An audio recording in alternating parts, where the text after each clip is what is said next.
Hello everyone, welcome to my channel operating system and system programming প্লেলিস্টের আজকের ভিডিওতে আমরা জানবো মাল্টিপ্রসেসর অপারেটিং সিস্টেম সম্পর্কে।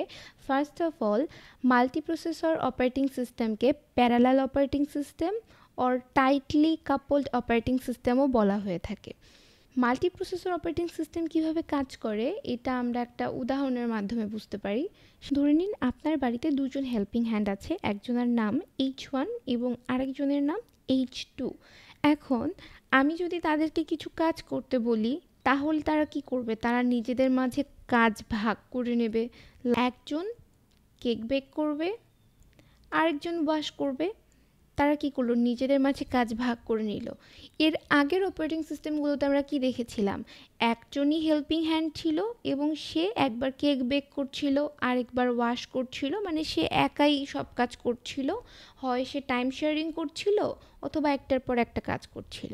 কিন্তু মাল্টি প্রসেসর অপারেটিং সিস্টেমে কি হচ্ছে? এখানে মাল্টিপল প্রসেসর থাকছে। ঠিক এভাবে মাল্টি প্রসেসর অপারেটিং সিস্টেম কাজ করে থাকে। এবার যদি আমরা একটু রিয়েল লাইফ এক্সাম্পলে যাই, একটা কম্পিউটার সিস্টেমের কাছে সিপিইউ আছে, সিপিইউ 1, 2, 3, তাহলে তার কাছে 3টা সিপিইউ আছে আমরা ধরে নিচ্ছি। আমরা যদি তাদেরকে 3টা টাস্ক দেই তাহলে সিপিইউ 1 একটা করবে, সিপিইউ 2 একটা করবে, সিপিইউ 3 একটা করবে। এটাই হচ্ছে মাল্টি প্রসেসর। মাল্টি প্রসেসর ওয়ার্ডটাতেই কি রয়েছে? মাল্টি প্রসেসর, তার মানে মাল্টি অর্থ অনেক, তার মানে অনেকগুলো প্রসেসর নিয়ে যে অপারেটিং সিস্টেম কাজ করছে সেটা হচ্ছে multi processor. Multi processor operating সিস্টেমে সিপিইউগুলো প্যারালাল অবস্থায় একটার পর একটা থাকে এবং এভাবেই তারা কাজগুলো কমপ্লিট করে থাকে। এতে কি হয়ে থাকে? তারা মাল্টিপল জবস একসাথে করতে পারে এবং ফাস্ট করতে পারে।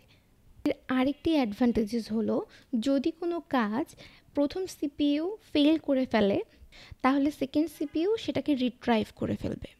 আমি চেষ্টা করেছি খুব সহজভাবে আপনাদেরকে বোঝানোর। তারপরেও আপনাদের যদি কোনো সমস্যা থেকে থাকে আপনারা আমাকে ইমেল করতে পারেন। আমি ডেফিনেটলি চেষ্টা করব আপনাদের ইমেইলের রিপ্লাই করার। এছাড়াও আপনাদের যদি কোনো পরামর্শ থেকে থাকে আমাকে জানাতে পারেন। আমি পরবর্তী ভিডিওগুলো সেভাবেই মেক করার চেষ্টা করব।